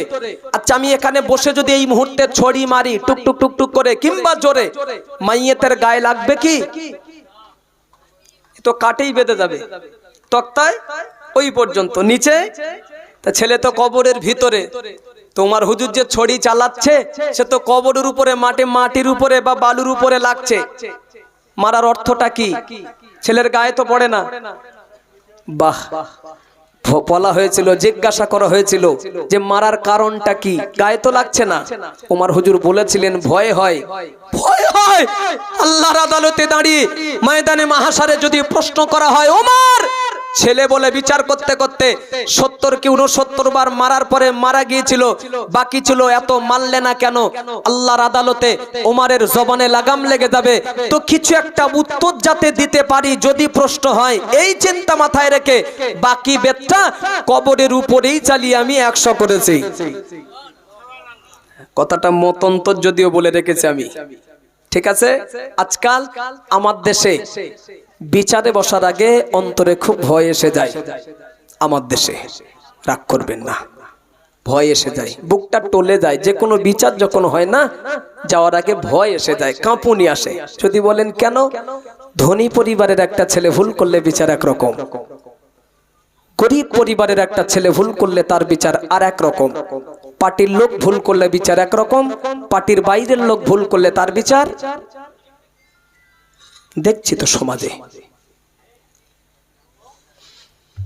বলছে। ভাই আল্লাহ ক্ষমতা দিয়েছেন, আল্লাহ আরো ইজ্জতের আসন দান করুন, আমরা দোয়া রাখছি। তবে ক্ষমতার বলে, জনগণের বলে বিচার যদি এদিক ওদিক হয় আমাদের পাওয়ার নেই, দিলাম ছেড়ে, ময়দানে মহাশারে আল্লাহর আদালত থেকে রেহাই পাবে না। হাদিস শরীফ আছে, আল্লাহ ক্ষমতা দিয়েছিল, আল্লাহ ধরবে বিচারকদের।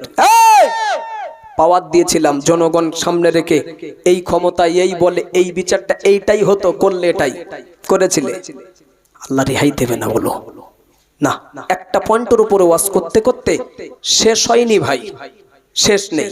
মুরব্বী একটা কথা বলেছেন, ফজরের নামাজ যদি ছেড়ে যায় দায়ী কে হবে? আমি ঘাড়ে নিব না দায়ী, কেন নেব? টার্গেট যেটা আমার সেটাই থাকবে। জি, এর জন্য এখানে সমাপ্ত করতে আমি বাধ্য হচ্ছি। নেতা কারা হবে, নেতার দায়িত্ব কিভাবে পালন হবে, বিচারক কারা হবেন, সমাজের বিচার ব্যবস্থাগুলো কিরকম করতে হবে, বলতে বলতে আপাতত এই পর্যন্ত থাক। তাহলে এক কথায় বুঝে নিয়েছেন, পেন থাকবে জ্ঞানী মানুষের হাতে, পেন থাকবে জ্ঞানী মানুষের হাতে, উঠবে যখন মূর্খদের হাতে। স্টারিং থাকবে চোকলা ড্রাইভারের হাতে, উঠবে যখন অন্ধ ব্যক্তির হাতে। খোদার গজব শুরু। ঠিক আছে, ওয়াজ করবেন জ্ঞানী আলেম, করবে যখন মূর্খ।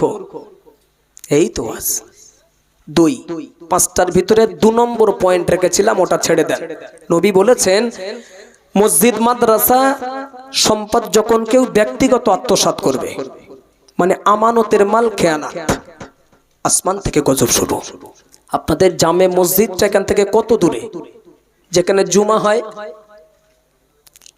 আশেপাশে? আলহামদুলিল্লাহ, মসজিদের মোজাক পাথর হয়েছে নিচে বাবু, হয়েছে? যাক, এরপরে এসি হয়ে যাবে। বলুন ইনশাআল্লাহ, বলুন ইনশাআল্লাহ হয়ে যাবে। আমি বলছি সে সময় আসছে আগামীতে, কথা বুঝুন, শেষ করব কিন্তু। মোজাক করা মসজিদ, পাথর বিছানো মসজিদ, এসি মসজিদ ধরলাম। ওই মসজিদের পাশে একটা চাচার বাড়ি, আর ও চাচার দাওয়াত ছিল খানা বাড়ি, পরের মাল তো চাচা এমন ভদ্দম খাওয়ান খেয়েছে, পরের মাল তো গলা গলা খেয়ে হেঁটে আর বাড়ি যেতে পারে না। মসজিদের পাশ দিয়েই যাচ্ছিল, যাবার পথে দেখে মসজিদের গেট খোলা, চট করে জুতোটা বাইরে রেখে ভিতরে গিয়ে পাকা সুইচটা মেরে, গরমের সময় না জামা গেঞ্জি খুলে নিচে ঠান্ডা, চাচা আড়গোড় খাচ্ছে, কায়দা করে আরাম করতেছে। ও চাচা আরাম করতেছেন করুন, আড়গোড় খাচ্ছেন খান, আমার সমস্যা নেই, ইলেকট্রিক বিলটা কে দেবে? কিছু বলে না, কে দেবে বলুন? হ্যাঁ, আপনি ছাড়লেন কেন? দেবে তো জনগণ, এটা আপনার ঘর। তা মসজিদে আরাম করলেন কেন? নামাজ কালাম যদি পড়তেন, তসবিহ তাহলিল করতেন, জিকির আজগার করতেন, কোরআন তেলাওয়াত করতেন, মোরাকেবা মুশাহেদা করতেন, আলহামদুলিল্লাহ, ভিন্ন কথা। ইবাদতের জন্যই সব। কথা ভুল হচ্ছে নাকি? ব্যক্তিগত কেউ যদি আধা ঘন্টা কি 15 মিনিট একটু মসজিদের ফ্যানটা ছেড়ে আরাম করি, ন্যূনতম 1 টাকা যে উঠছে বিল, আপনি হিসাব করে দেবেন কি? দেবেন না। ফুরফুরা শরীফের দাদা হুজুর কেবলাকে মানেন? দাদা হুজুরের কথা বলছি, এখনকার হুজুর নয়। দাদা হুজুর কেবলাকে আপনারা মানেন? আল্লাহকে দেখাবার নিয়ে একটু দুটো করে হাত তুলতে সমস্যা নেই, হয়তো একটু কষ্ট হবে, একটু সাক্ষী দিচ্ছি যে দাদা হুজুর কেবলার আল্লাহর ওলি বলে মানি। তোলেন, পুরো খাড়া করতে হবে, নাড়া দেন। মাশাআল্লাহ, কি সুন্দর লাগছে দেখেন। তাকবীর হবে, নারায়ে তাকবীর, নারায়ে তাকবীর। রাখুন। মেনেছেন যখন, হাত তুলে দেখিয়েছেন। একটা আদর্শর কথা বলছি হুজুরের, বলবো। দিনের বেলা ওয়াজ করতে গিয়েছেন হুজুর, রাতে নয়। দাদা হুজুরের কথা বলছে, দিনে ওয়াজ শেষ। হুজুর বললেন, বাবা এই গ্রামের আদি মসজিদ কোথায়? কথা বুঝতে হবে কিন্তু, পুরাতন মসজিদ। তো জনগণ হুজুর কেবলাকে নিয়ে গেলেন। হুজুর জোহরের নামাজ জামাতে আদায় করে মসজিদের ভিতরেই বসে আছেন, পাশে ইমাম সাহেব আছে, ওই মসজিদের ইমাম। জনগণ হুজুর কেবলাকে ঘিরে ধরেছেন। দাদা হুজুর সালাম কালাম করছেন, মুসাও করছেন, দোয়া নিচ্ছেন। পীর মুরিদের একটা ব্যাপার থাকে, ঠিক কি না? দাদা হুজুর মসজিদের পাশেই একটা বাড়ি ছিল, ওই বাড়িওয়ালার গিন্নি মহিলা কিভাবে শুনেছেন যে আমাদের মসজিদে ফুরফুরা শরীফে দাদা হুজুর কেবলা বসে আছেন। তার স্বামী বাড়ি ছিল না, বাড়ির গিন্নি কিভাবে শুনেছেন। আল্লাহর কি শান, একটাই ছেলে, ওই মহিলার একটাই ছেলে, জন্মে থেকে কঠিন রোগী, অনেক কিছু করেছেন, কোনো ফলাফল হয়নি।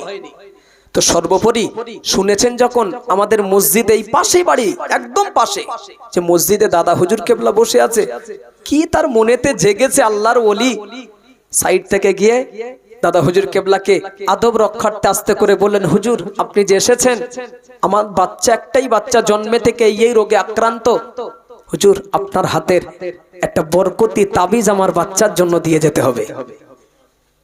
কথা শুনেছেন তো, আল্লাহর ওলি, একটা তাবিজের বরকত আছে, দাদা হুজুরের হাতের লেখা তাবিজ, বরকত নেই।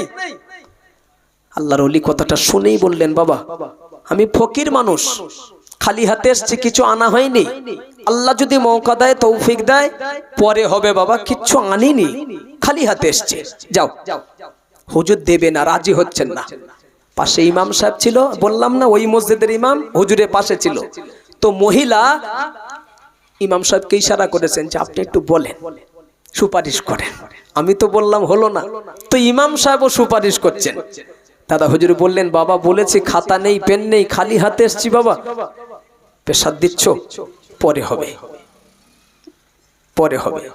মহিলার কথাও রাজি নয়, দাদা হুজুর ইমাম সাহেবের কথাও কিছু নেই, তা রাজি হবে কি করে। তো ইমাম সাহেব এতটুকু বুঝেছেন যে তাবিজ হয়তো দিত, কিন্তু খাতা পেন নেই বলে হুজুর রাজি হচ্ছেন না, খালি হাতে আসছে। ইমাম সাহেব মুখটা ঘুরিয়েছেন, শুধু পিছনে মাথাটা ঘুরিয়েছে। মেম্বারে লক্ষ্য করে দেখলেন খাতার একটা পৃষ্ঠার পেন পড়ে আছে, ওই মসজিদের মেম্বারে।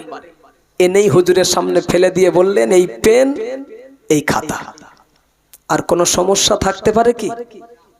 যেটা অজুহাত, বাহানা, সে তো ইমাম সাহেব হাজির করে দিয়েছেন। দাদা হুজুর কেবলা বললেন, বাবা বাবা ইমাম সাহেব, খাতার পৃষ্ঠা আর পেনটা পেলে কোথায় বাবা? হুজুর মসজিদের মেম্বারে ছিল, আমি কিনিনি, মসজিদের খাতা পেন আপনাকে দিয়েছি। ইস, মসজিদের খাতা পেন নিয়ে আমাকে তাবিজ করতে দিলে। সুবহানাল্লাহ, সকালে হবে বলুন। কি তাকওয়া, কি আল্লাহর ভয়, কি পরহেজগারিতা। এমনি আল্লাহর বলি আমরা তো সামান্য জিনিস মনে করছি, মসজিদের খাতা পেন উড়িয়ে দেবো। ইস, ইমাম সাহেব বলেন, হুজুর আপনি তো আল্লাহর কালাম লিখবেন, একটু পেনের কালি আর একটা খাতার পৃষ্ঠা, তাও বেকার নয়, আল্লাহর কালাম লিখবেন, সেটা সমস্যা কি? একটা তাবিজ দেন, বাচ্চাটা খুব কষ্ট পায়, আমি জানি, পাশে বাড়ি তো আমি জানি। আল্লাহর ওলি মুজাদ্দিদে জামান আলা হযরত দাদা হুজুর কিবলা রাহমাতুল্লাহ আলাইহি ওই সময় মসজিদের ইমাম সাহেবকে লক্ষ্য করে বললেন, না না ও বাবা মসজিদের ইমাম সাহেব, তুমি কি আল্লাহ পাকের কোরআন শরীফের আয়াতে কারিমাটা কি পড়ো নাই? মহান আল্লাহ বললেন, ফামাই ইয়ামাল মিসকালা দাররাতিন খায়রান ইয়ারা ওয়া মান ইয়ামাল মিসকালা দাররাতিন শাররান ইয়ারা। ও বাবা ইমাম সাহেব, মহান আল্লাহ বললেন, পৃথিবীর জমিনে কেউ যদি যারা পরিমাণ কোনো ভালো কাজ করে, আল্লাহ আখিরাতেও তার বদলা দেবে। আবার যদি পৃথিবীর জমিনে যারা পরিমাণ কেউ যদি অসৎ কাজ করে, আল্লাহ কিয়ামতের ময়দানে তারও প্রতিদান দেবে। ও বাবা ইমাম সাহেব, জনসাধারণের পয়সায় মসজিদের খাতা কেনা, জনসাধারণের পয়সায় মসজিদের পেন কলম টিকে না। আমি আবু বকর ব্যক্তিগত মসজিদের খাতার পৃষ্ঠা নেব না। ফ্যান ছেড়েছেন, আরে হাত তুলে দেখিয়েছেন, পীর বলে মেনেছেন, এজন্য তার জি আদর্শটুকু আপনাদের কাছে ফেলে দিলাম। মেজো হুজুর কেবলাকে মানেন, দাদা হুজুরের যদি মেনে থাকি তার 5টা বাচ্চার মানবো না? হ্যাঁ গো, দাদা হুজুর 5 হুজুর, খাঁটি যে আল্লাহর ওলি, কোনো সন্দেহ? এখনকার হুজুরের কথা বলিনি, দাদা হুজুর 5 হুজুর, কোনো সন্দেহ না? আছেন মজলিসে মেজো হুজুর কেবলার হাতে হাত দেওয়া মানুষ, মোসাওয়া করেছেন এমন কোন ব্যক্তি আছেন কি? একটু দেখবো, শুধু মনটা চাচ্ছে, কই দেখেন, তোলেন, একটু হাত তোলেন না। বাহ, কিছু মানুষ রাখেন। এতটুকুই বলতে পারি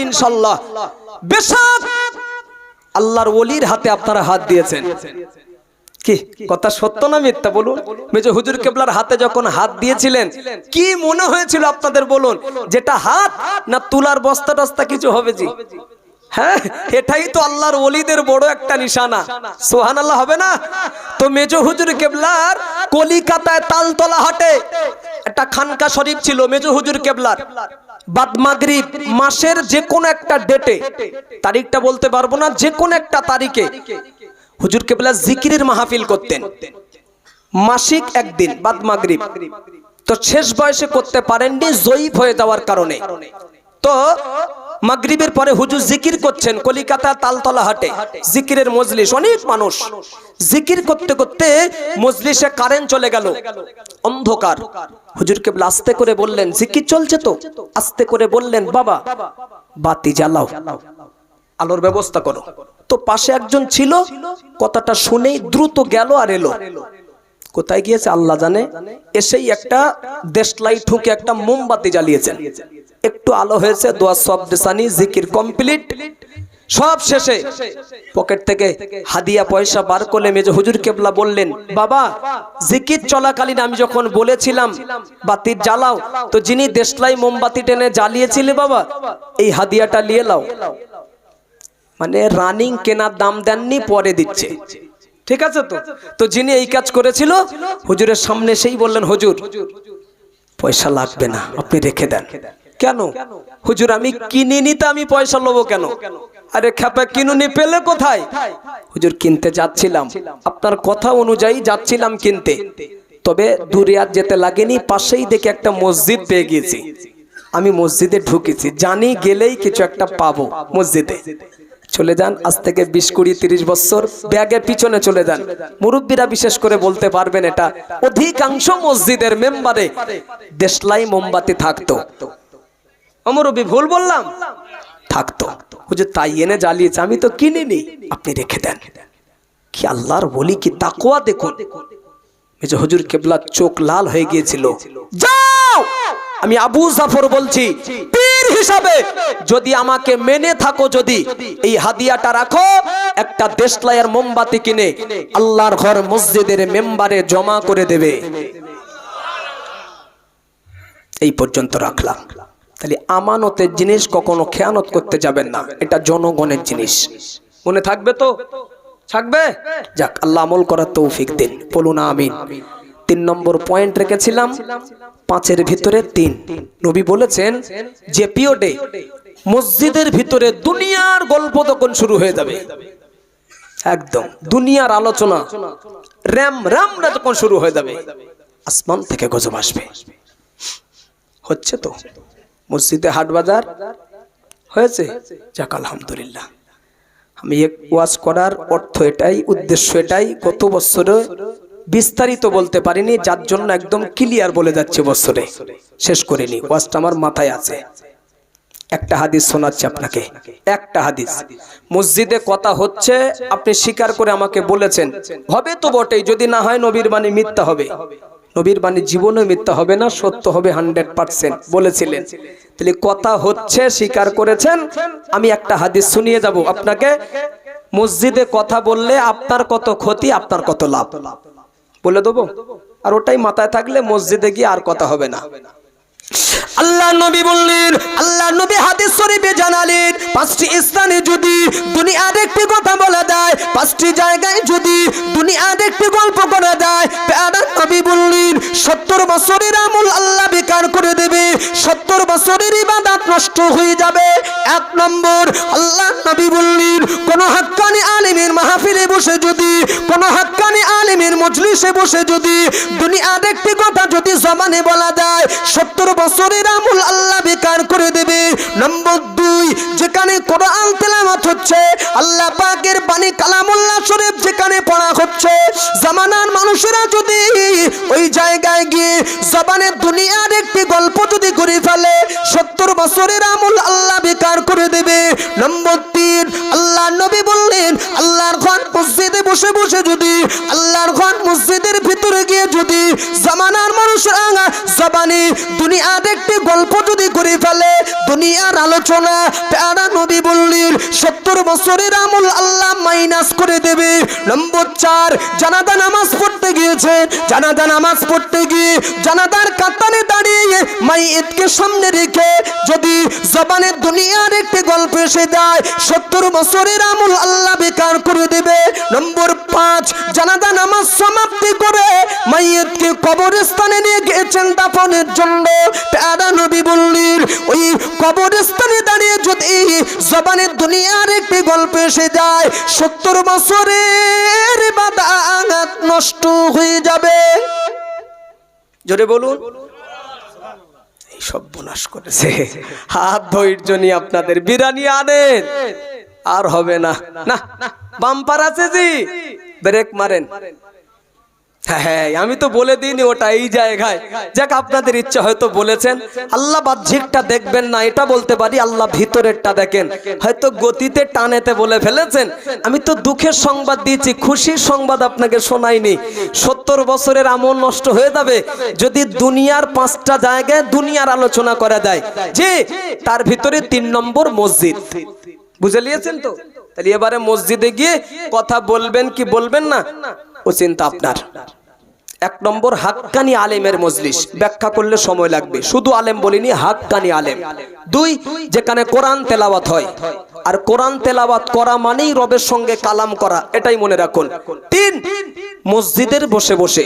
4, জানাজার কাতারে দাঁড়িয়ে, মাইয়ের যখন সামনে থাকে জানাজার কাতারে দাঁড়িয়ে। 5, যখন দাফন করা হয় মানে গোরস্থানের উপরে গিয়ে। যাক চেষ্টা করবেন, ব্যাখ্যা যায়নি, চেষ্টা করবেন দুনিয়ার এই 5টা জায়গায় গিয়ে দুনিয়ার আলোচনা না